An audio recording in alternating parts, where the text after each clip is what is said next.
Transitions also occur in people's living situations. We will talk next about transitioning at home, transitioning to and from the hospital, and transitioning to a residential care setting.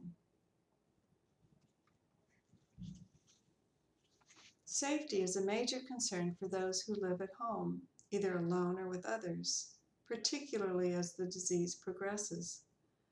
Concerns mentioned most frequently by family members include driving,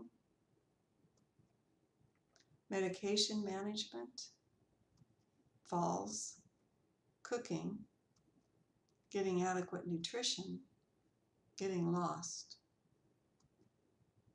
Driving was an issue with Martha and will be discussed further with the next slide. Dennis's daughter worried about his medications and about him getting lost.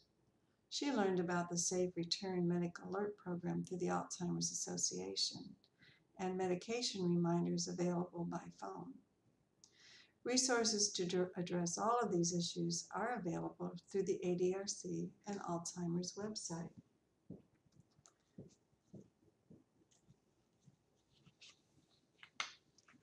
One of the most complex and painful transitions confronting someone with Alzheimer's disease is related to driving.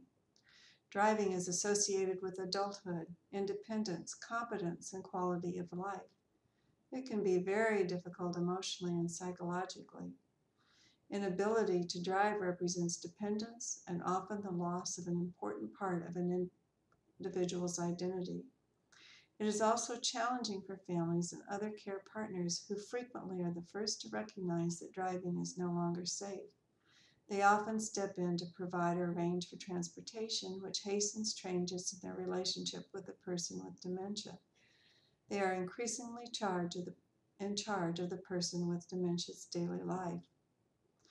In the early stages of Alzheimer's disease, an individual can often drive safely, but as the disease progresses, this will no longer be possible.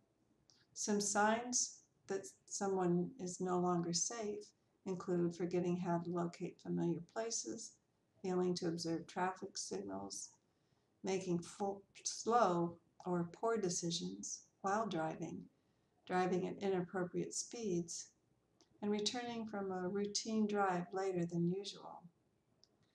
When driving is an issue, family members may need to talk to the person about stopping to drive, ask a doctor to write a do not drive prescription, control access to the car keys, disable the car or keep it out of sight, and have the person evaluated by a driving rehabilitation specialist.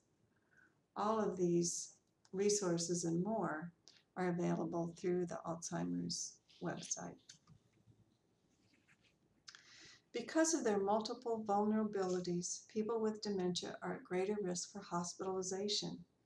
Causes of hospitalization typically have to do with infections, breathing difficulties, delirium, and falls. People with dementia are also more vulnerable to adverse experiences related to outcomes. This includes a decline in mobility, reduced ability to take care of personal needs such as getting dressed or using the toilet. It is often helpful if family members can talk to health professionals before the hospitalization. This can help them avoid some of the adverse outcomes, or the providers can help the family make decisions about avoiding the hospital stay altogether. As we will discuss in Module 8, it may be wise to forego hospitalization if the individual has a POLST form or a do not resuscitate order and can be kept comfortable where they are, whether that's at home or in a residential care facility.